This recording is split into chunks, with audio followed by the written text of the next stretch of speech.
Ranji trophy ഫൈനലിൽ വിദർഭയ്ക്കെതിരെ ഒന്നാം ഇന്നിംഗ്സിനായി കേരളം പൊരുതുന്നു. വിദർഭയുടെ ഒന്നാം ഇന്നിംഗ്സ് സ്കോറായ 379 റൺസ് പിന്തുടരുന്ന കേരളം രണ്ടാം ദിവസം കളി നിർത്തുമ്പോൾ 3 വിക്കറ്റിന് 131 റൺസ് എന്ന നിലയിലാണ്.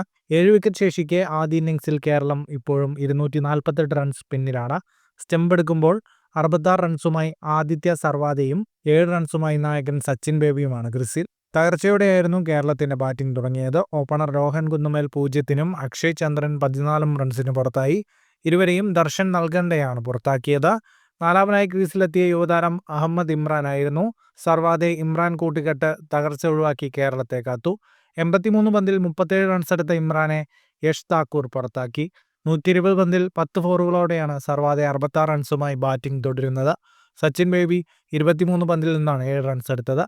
രണ്ടാം ദിനം രാവിലെ 4 വിക്കറ്റിന് 254 റൺസുമായി ബാറ്റിംഗ് പുനരാരംഭിച്ച വിദർഭയ്ക്ക് 125 റൺസ് കൂട്ടിച്ചേർക്കാനേ കഴിഞ്ഞുള്ളൂ. കേരളത്തിനായി MD നിതീഷും ഏഡൻ ആപ്പിൾ ടോമും 3 വിക്കറ്റുകൾ വീതം വീഴ്ത്തി.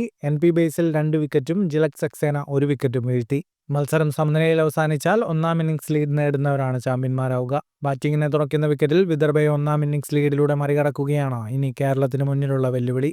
ക്വാർട്ടർ ഫൈനലിൽ ജമ്മു കാശ്മീരിനെതിരെയും സെമിയിൽ ഗുജറാത്തിനെതിരെയും യഥാക്രമം 1ഉം 2ഉം റൺസിന്റെ ലീഡിലൂടെയാണ് കേരളം മുന്നേറിയത്. ചരിത്രത്തിൽ ആദ്യമായാണ് കേരളം രഞ്ജി ട്രോഫി ഫൈനലിൽ കളിക്കുന്നത്. കൂടുതൽ ക്രിക്കറ്റ് വാർത്തകൾക്കായി ചാനൽ സബ്സ്ക്രൈബ് ചെയ്യൂ.